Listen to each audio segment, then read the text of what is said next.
여러분, 안녕하세요. 돈의 맛, 역사의 맛, 그리고 세상 돌아가는 진짜 맛을 알려드리는 여러분의 금융 멘토, 슈카 형입니다. 오늘 이야기, 여러분의 경제적 지혜에 엄청난 축복이 될 겁니다. 그러니 지금 바로 구독 버튼 누르셔서 이 지혜의 파이프라인에 연결하세요. 부자가 되는 첫걸음입니다. 옛날 사람들은 물이 생명이라고 했죠. 그런데 월스트리트는 뭐라고 하는지 아세요? 물은 자산이랍니다. 역사상 처음으로 이제 여러분은 석유나 금, 밀처럼 물의 가격을 거래할 수 있게 됐습니다. 한때 주택담보대출, 금속, 에너지 가격을 놓고 투기하던 바로 그 알고리즘들이 이제는 강을 지켜보고 있습니다. 그리고 그 스크린 뒤에서는 조용한 혁명이 일어나고 있죠. 인류 문명보다 더 오래된 질문을 던지는 혁명 말입니다.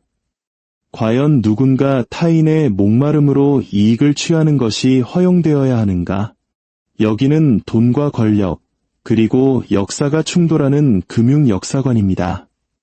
그리고 이곳에선 그 어떤 것도 보이는 것처럼 단순하지 않죠. 현대 금융의 거래실에서 벌어지는 일은 전혀 새로운 게 아닙니다. 로마의 수로에서부터 캘리포니아의 파이프라인에 이르기까지 자연을 소유할 수 있다고 믿었던 모든 제국은 결국 같은 진실을 발견했습니다. 물을 통제하는 자가 생명을 통제한다는 것을요. 월스트리트가 물을 선물 계약 상품으로 만들기 전 세계의 위대한 권력들은 물을 중심으로 문명 전체를 건설했습니다. 태초에 물에는 가격이 없었습니다. 물은 숭배의 대상이었죠. 수메르인들은 메소포타미아의 진흙을 파서 운하를 만들었고 관계 농업을 마스터함으로써 최초의 도시 국가를 세웠습니다. 이집트의 번영은 나일강의 리듬에 달려 있었습니다. 예측 가능한 한 번의 홍수, 한 번의 수확, 그리고 하나의 제국. 강을 통제하는 것은 운명을 통제하는 것과 같았죠. 홍수가 나지 않으면 파라오도 몰락했습니다.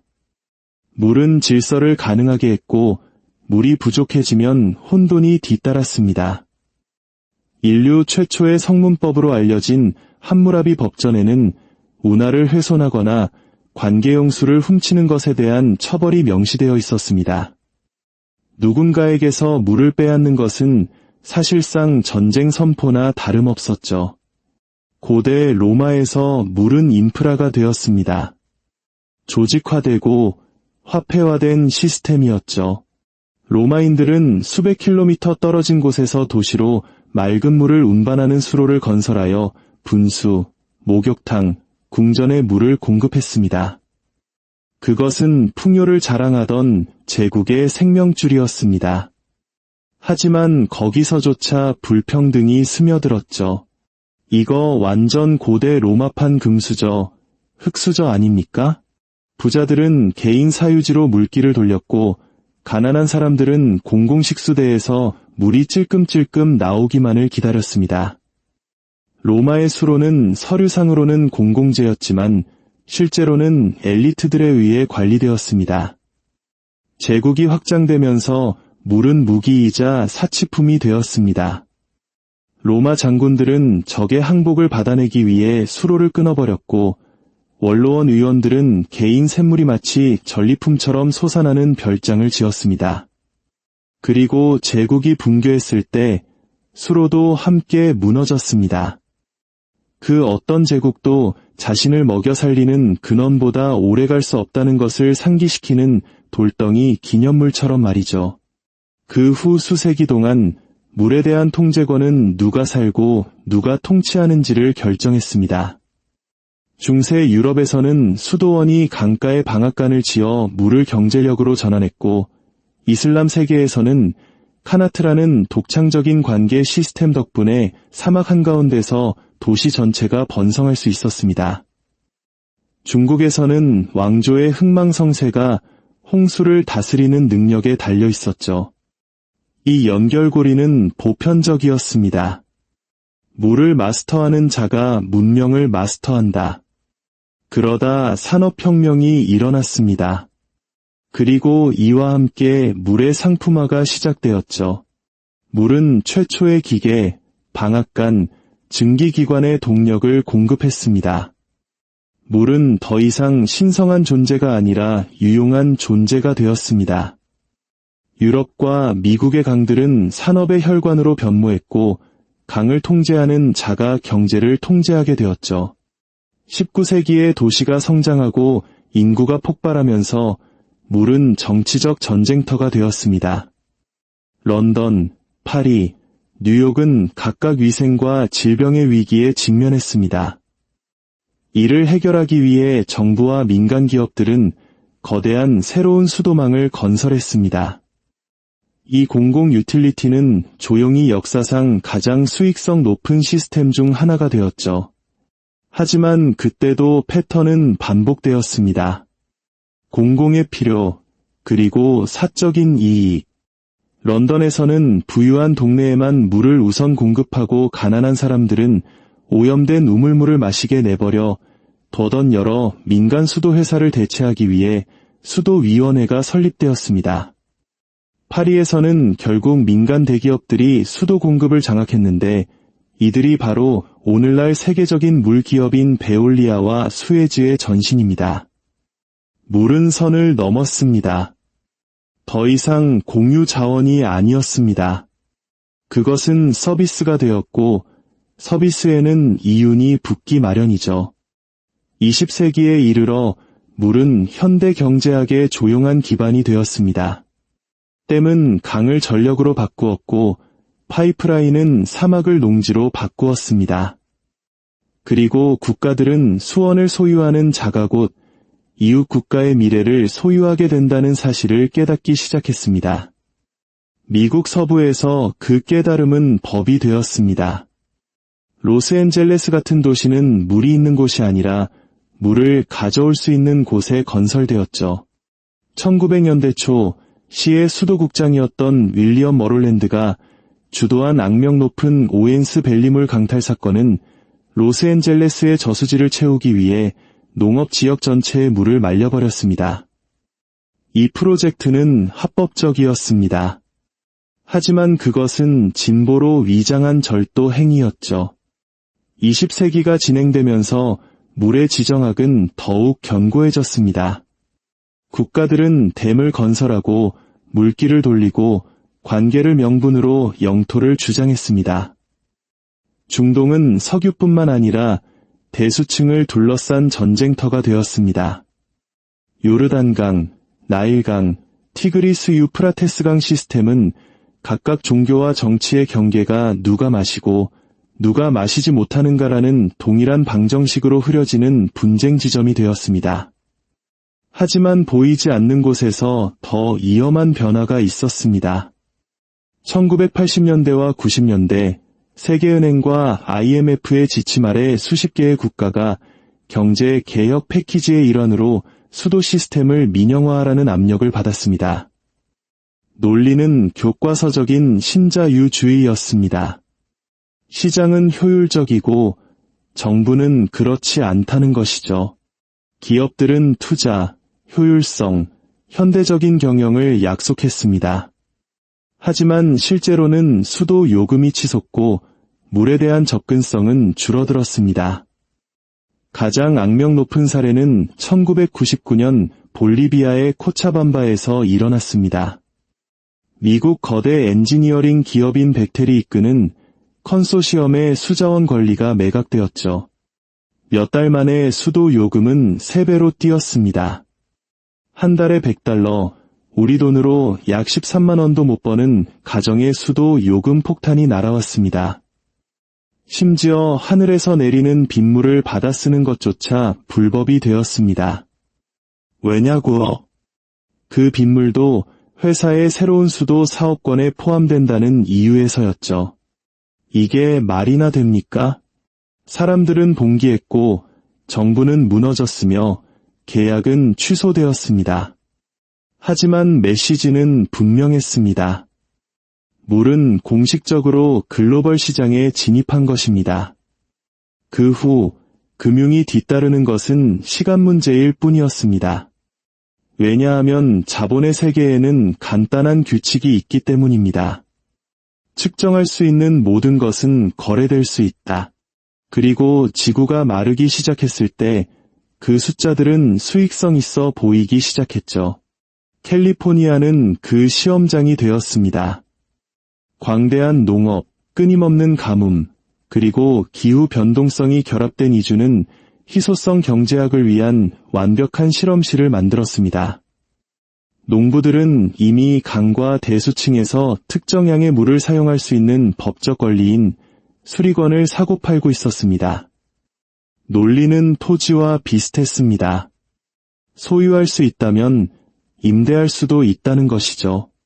하지만 월스트리트에게는 그것만으로는 충분하지 않았습니다. 트레이더들은 확장 가능하고 표준화되고 유동적인 것을 원했습니다. 아이러니컬하게도 물 자체는 그렇지 않은데도 말이죠. 그래서 2020년 12월 세계 최대 파생상품 거래소인 CME 그룹은 나스닥 벨레스 캘리포니아 워터 인덱스에 연동된 최초의 물 선물 계약을 출시했습니다. 이 지수는 캘리포니아의 가장 가뭄이 심한 지역의 물 가격을 추적하는 벤치마크입니다. 사상 처음으로 투자자들은 물 가격 자체에 대해 위험을 회피하거나 투기할 수 있게 된 것입니다. 다시 말해, 물은 더 이상 단순한 인권이 아니었습니다. 이제는 하나의 자산 등급이 된 것이죠. 나스닥 벨레스 캘리포니아 워터 인덱스는 주 전역의 수리권 평균 가격을 에이커피트 단위로 측정합니다. 1에이커의 땅을 1피트 깊이의 물로 덮는 데 필요한 양이죠. 거래되는 것은 액체 자체가 아니라 그것을 사용할 권리입니다. 선물 계약은 구매자와 판매자가 농부들이 밀이나 석유로 하듯이 몇 달 앞서 가격을 고정할 수 있게 해줍니다. 서류상으로는 안정성을 위한 도구입니다. 하지만 현실에서는 필수제를 투기의 장으로 여는 문이죠. 월스트리트가 내세우는 주장은 익숙합니다. 시장을 만들면 효율성이 창출된다는 것입니다. 희소성은 신호가 되고 가격은 자원을 가장 가치 있게 여기는 사람들에게 배분한다는 것이죠. 우아하게 들리지만 역사는 효율성을 위해 만들어진 시장이 얼마나 쉽게 통제를 위한 기계로 변질되는지를 보여줍니다. 2000년대의 주택담보부증권은 이염을 분산시키기 위해 설계되었지만 결국 붕괴를 확산시켰습니다. 바로 그 논리가 이제 생존의 가장 기본적인 요소에 적용되고 있는 것입니다. 그럼 실제로 물 선물을 거래하는 사람은 누구일까요? 지역 농부들은 아닙니다. 평범한 캘리포니아 농부는 파생상품 시장에서 놀 시간도, 자본도, 위험 감수 능력도 없습니다. 거래자들은 기관 투자자들입니다. 헤지펀드, 자산운용사, 그리고 그들이 천연자원 변동성에 대한 노출을 원하는 투기적 투자자들이죠. 더 간단히 말해 그들은 가뭄에 베팅하고 있는 겁니다. 물이 부족해지면 가격이 오르고 가격이 오르면 투자자들이 이기는 구조입니다. 이것이 바로 금융이 도덕을 수학으로 제작성하는 방식입니다. 가뭄은 기회가 되고 갈증은 수익률이 되며 희소성은 가장 신뢰할 수 있는 자산이 됩니다. 이게 디스토피아처럼 들린다면 그건 우리가 이미 이런 일을 겪어봤기 때문입니다. 매 세기마다 시장은 필수품을 수익화하는 방법을 찾아냈습니다. 1600년대 동인도 회사는 향신료와 무역로를 독점하여 굶주림을 제국으로 만들었습니다. 19세기의 산업가들은 에너지를 사유화하여 석탄을 국가의 통화로 만들었습니다.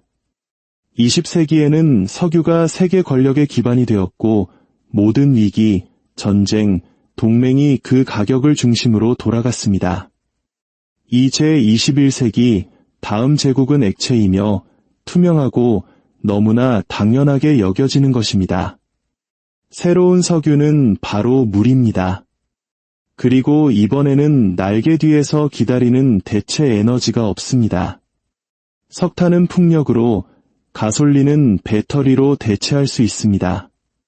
하지만 HO를 대체할 수 있는 것은 아무것도 없습니다. 이것이 바로 물 선물이 중요한 이유입니다. 그 존재 자체 때문이 아니라 그것이 보내는 신호 때문입니다. 금융 시스템이 생명 그 자체를 거래 가능한 상품으로 취급하기 시작하는 순간을 의미하기 때문이죠. 물 가격 하락에 베팅할 수 있게 되면 당신은 재앙으로부터 이익을 얻을 수 있습니다. 당신의 갈증을 해지할 수 있게 되면 당신은 다른 사람의 손실을 계획할 수 있게 되는 겁니다. 이건 공상과학 소설이 아닙니다. 펀드들은 이미 물 익스포저를 중심으로 포트폴리오를 구축하고 있습니다. 자산 운용사들은 한때 인플레이션을 추적했던 것처럼 가뭄 위험을 추적합니다. 세계 최대 자산 운용사인 블랙록은 물을 새로운 금이라고 부릅니다. 골드만삭스는 21세기의 석유라고 칭하죠. 그리고 벤처 캐피탈리스트들은 자선이 아니라 시장 점유율을 위해 정수, 담수와 재활용 기술에 돈을 쏟아붓고 있습니다. 이 아이디어는 빠르게 퍼져나가고 있습니다. 호주는 이미 수리권을 거래하고 있으며 일부 지역은 투기 거품으로 인해 소규모 농부들이 파산하는 고통을 겪고 있습니다. 칠레는 독재시대 헌법 하에서 물을 완전히 민영화하여 기업이 강을 소유할 수 있도록 허용했습니다. 스페인과 인도도 현재 유사한 시스템을 검토 중입니다. 기후변화가 가속화됨에 따라 이러한 시장은 더욱 늘어날 것입니다. 경제적으로는 말이 됩니다. 하지만 윤리적으로는 혼돈 그 자체입니다. 물에 대한 접근이 당신의 신용에 따라 결정될 때 당신은 더 이상 시민이 아니라 고객일 뿐이기 때문입니다. 물 선물 옹호자들은 자신들이 실제 물을 거래하는 것이 아니라 가격 변동성에 대한 위험을 회피할 권리만을 거래한다고 주장합니다. 기술적으로는 사실입니다. 하지만 그것은 의미론적 방패에 불과합니다. 왜냐하면 시장은 위험 회피에서 멈추지 않고 확장하기 때문입니다. 모든 금융상품은 보험으로 시작해서 투기로 끝납니다. 주택담보부증권은 대출기관을 보호하기 위해 만들어졌지만 세계적인 붕괴의 방아쇠가 되었습니다. 탄소 배출권은 배출량을 줄이기 위한 것이었지만 오염원들에게는 허점이 되었습니다. 물도 같은 길을 따를 것입니다. 상품은 자원이 아니라 이야기입니다. 그리고 그 이야기는 바로 희소성입니다. 유한한 것을 시장은 가치라고 부릅니다. 필수적인 것을 시장은 기회라고 부릅니다. 이것이 제국이 정복이 아닌 회계를 통해 통제를 정당화하는 방식입니다. 하지만 물은 항상 소유에 저항해온 유일한 것이었습니다. 땅에는 울타리를 칠 수 있고 석유는 시추할 수 있습니다.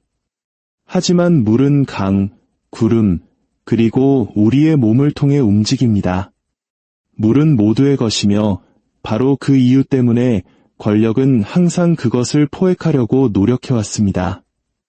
로마는 수로를 건설했고 대영 제국은 운하를 건설했으며 미국은 댐을 건설했습니다. 각각은 진보를 이끌고 있다고 믿었지만 결국에는 누가 먼저 물을 얻고 누가 돈을 내고 누가 기다려야 하는지에 대한 새로운 계층 구조를 만들었을 뿐입니다. 물의 금융화는 새로운 발명품이 아닙니다. 그것은 같은 이야기의 새로운 단계일 뿐입니다. 차이점은 이번에는 통제가 물리적인 것이 아니라 추상적이라는 것입니다. 강을 지키는 군대가 아니라 권리를 통제하는 계약서입니다. 국경을 긋는 제국이 아니라 그래프를 그리는 투자자들입니다. 그리고 그 그래프 뒤에는 역사가 계속해서 묻는 질문이 있습니다. 생존의 가격은 누가 결정하는가? 왜냐하면 일단 무언가의 가격이 매겨지면 그것은 거부될 수 있기 때문입니다. 가뭄에 시달리는 지역이 시장 가격으로 물을 살 여유가 없는 세상을 상상해 보십시오. 위기에 처한 국가들이 강우량을 확보하기 위해 채권을 발행해야 하는 세상. 캘리포니아의 강물 가격이 케냐의 빵값을 움직이는 세상. 그것은 투기가 아니라 이미 정해진 궤도입니다. 하지만 금융의 관점에서 보면 이것은 기가 막히게 똑똑한 발상입니다. 물선물 시장은 다음 세기를 정의할 단 하나의 변수, 즉 불안정성을 활용합니다. 홍수, 가뭄, 인구 증가, 변화하는 기후 패턴 모두가 물을 변동성 있게 만듭니다. 그리고 변동성은 거래의 생명줄이죠. 모든 위기는 이익 창출의 기회이며 모든 부족은 시장의 신호입니다. 이것이 경제학자들이 금융혁신이라고 부르는 것입니다. 그리고 역사학자들은 오만이라고 부르는 것이죠. 하지만 여기 역설이 있습니다. 물의 가격을 매기는 행위 자체가 해결하겠다고 주장하는 그 희소성을 가속화시킬 수 있다는 것입니다. 왜냐하면 이익이 부족에 의존할 때 풍요를 창출할 인센티브는 거의 없기 때문입니다. 이것이 자본주의가 스스로를 함정에 빠뜨리는 방식입니다. 관리를 수익화와 혼동함으로써 말이죠. 우리는 에너지 시장에서 이런 일을 이미 보았습니다. 유가가 하락하면 신재생 에너지 투자가 붕괴합니다. 주택이 투기 대상이 되면 가장 필요한 사람들에게서 집이 사라집니다. 교육이 상품이 되면 지식은 빚이 됩니다. 그리고 이제 물이 자산이 되면 필수품은 지렛대가 됩니다. 아이러니가 숨막힐 지경입니다. 월스트리트는 가뭄으로부터 농부들을 보호하기 위해 선물을 만들었습니다. 이제 가뭄이 손실로부터 투자자들을 보호합니다. 어쩌면 이것은 시스템이 항상 향하고 있던 방향일지도 모릅니다. 신앙에서 금융으로, 토지 소유에서 생명 자체의 소유로 말입니다. 시장은 투자 수익률 외에는 아무것도 신성하지 않을 때까지 도덕성을 흡수하는 경향이 있기 때문입니다. 역사를 통틀어 권력은 항상 자신을 진보로 위장해왔습니다. 로마는 수로를 문명이라 불렀고 영국은 댐을 현대화라 불렀습니다. 월스트리트는 물 선물을 혁신이라 부릅니다. 하지만 그 메커니즘은 동일합니다. 의존을 수익으로, 희소성을 통제로 바꾸는 것이죠. 그럼 다음은 어떻게 될까요? 단기적으로 물 선물은 미국주 전역으로 그리고 전 세계로 확장될 가능성이 높습니다. 거대 농업 기업과 식품 대기업들은 가뭄에 대비해 해지할 것입니다. 정부는 접근을 규제하는 정책을 발표할 것이고 활동가들은 물전쟁을 경고하는 반면 경제학자들은 이를 가격 발견이라고 부를 것입니다. 장기적으로 이것은 단지 무역의 형태를 바꾸는 것이 아니라 지정학을 재편할 것입니다. 캐나다, 노르웨이, 뉴질랜드처럼 물이 풍부한 국가는 새로운 영향력을 얻게 될 것입니다. 중동에서 사하라 사막 이남 아프리카에 이르기까지 물이 없는 국가들은 석유가 아닌 강우량을 놓고 협상하게 될 것입니다. 다음 세계 질서는 군대나 이데올로기가 아니라 수문학에 의해 쓰여질지도 모릅니다. 하지만 더 깊은 질문은 경제적인 것이 아니라 실존적인 것입니다. 생존이 금융상품이 될 때 그것은 우리가 구축한 시스템에 대해 무엇을 말해주는 걸까요? 물 선물 이야기는 단순히 거래에 관한 것이 아닙니다. 시장이 관리를 숙달과 착각할 때 자연의 가격을 매기는 것이 자연을 통제하는 것과 같다고 믿을 때 무슨 일이 일어나는지에 관한 이야기입니다. 하지만 물은 시장에 복종하지 않습니다. 증발하고 범람하고 빠져나갑니다. 그리고 조만간 모든 제국에게 소유는 환상이라는 것을 상기시켜줍니다. 월스트리트의 새로운 베팅은 물에 대한 것이 아닙니다. 그것은 우리에 대한 베팅입니다. 생명의 가장 본질적인 요소조차 그것을 감당할 수 있는 사람들의 것이 되어야 한다는 사실을 우리가 기꺼이 받아들일지에 대한 베팅이죠. 역사가 우리에게 가르쳐준 것이 있다면 필수품을 수익화하는 모든 제국은 결국 어떤 것들은 거래될 수 없고 오직 잃어버릴 수만 있다는 것을 발견한다는 것입니다. 결국 금융의 마지막 법칙은 자연의 첫 번째 법칙과 똑같거든요. 선물 계약서, 그거 마실 수는 없잖아요. 오늘 이야기가 여러분에게 새로운 관점을 제시했다면 구독 버튼을 눌러주십시오. 역사는 답을 가지고 있습니다. 제가 어디를 봐야 할지 보여드리겠습니다.